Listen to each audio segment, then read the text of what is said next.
Okay, so let's start with the general, cut, copy, paste stuff.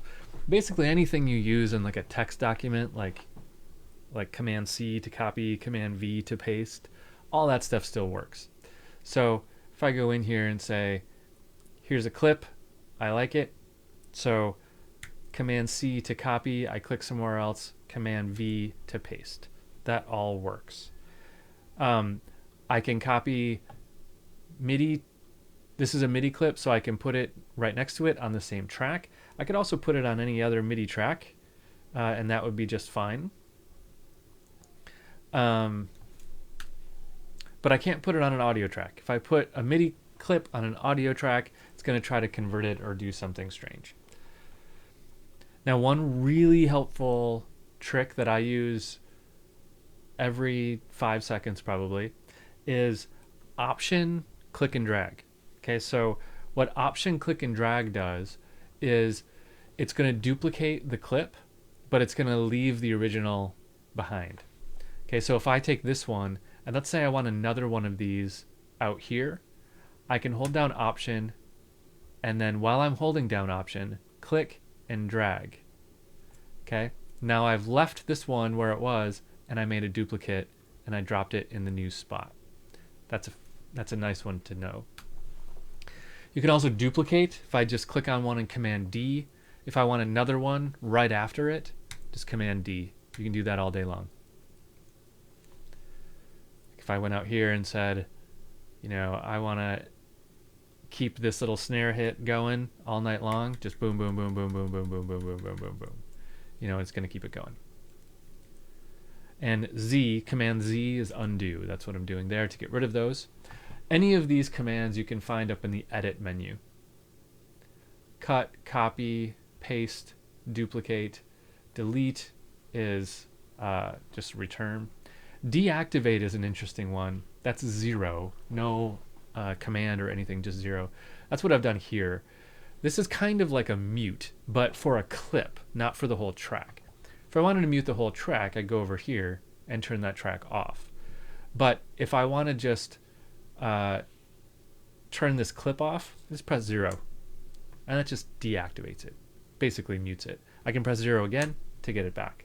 I can even see what was here. Whatever that was, I didn't like it. So I just did that. And I didn't delete it in this case, probably because I thought, maybe I want that later. So I'll just deactivate it.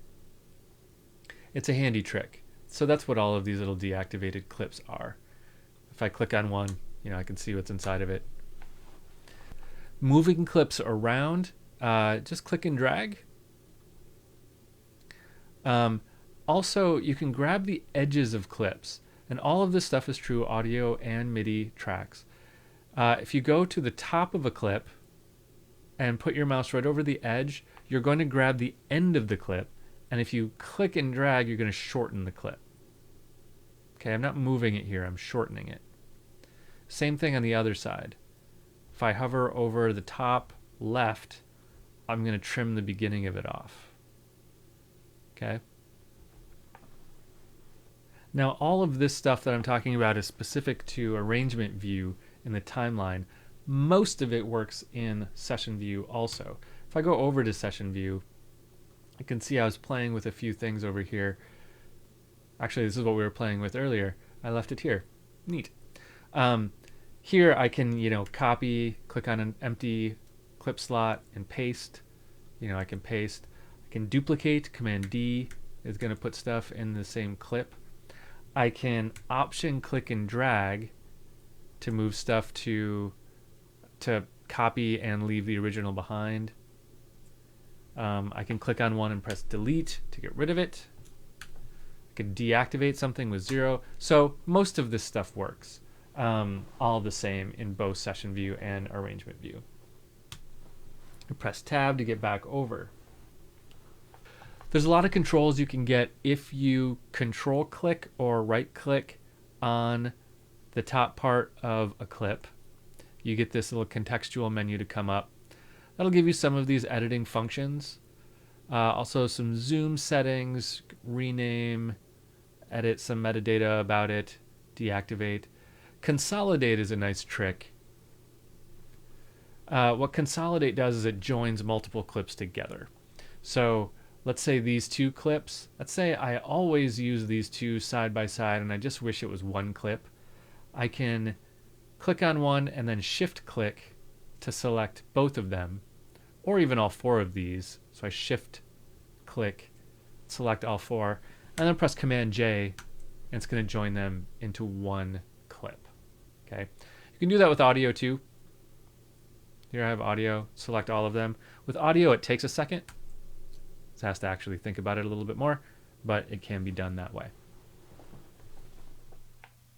So that's our main timeline functioning. It's really just moving clips around. Remember, one of the really important things when you're producing is to be zoomed in to where you want. You'll see here, this clip, starts right on bar 28. And I should point out here, this timing mechanism that we see at the top here, it's like 28.1.2, 28.1.3. What we're seeing here is bars, beats, and 16th notes.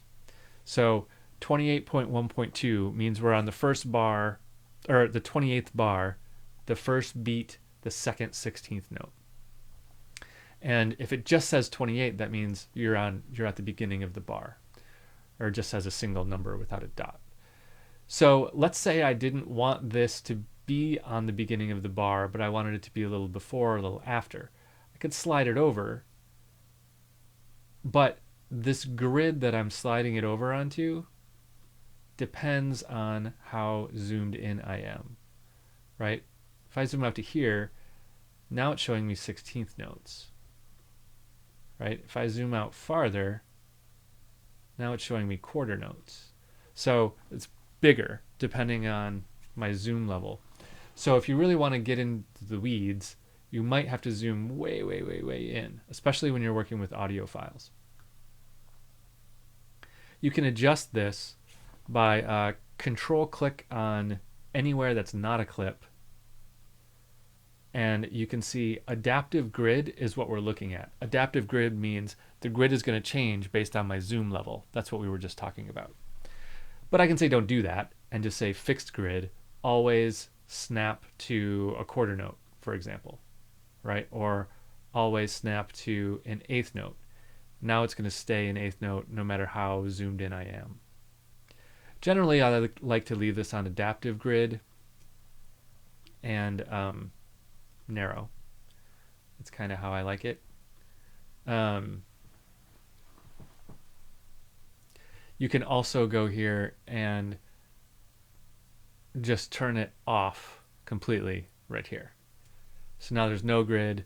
You can slide things wherever you want them to be, which is dangerous if you're making beat-based stuff. So I'm going to turn that back on. Cool. Okay, so just some of the quick and basic, just normal timeline editing stuff. Next, let's go into looping.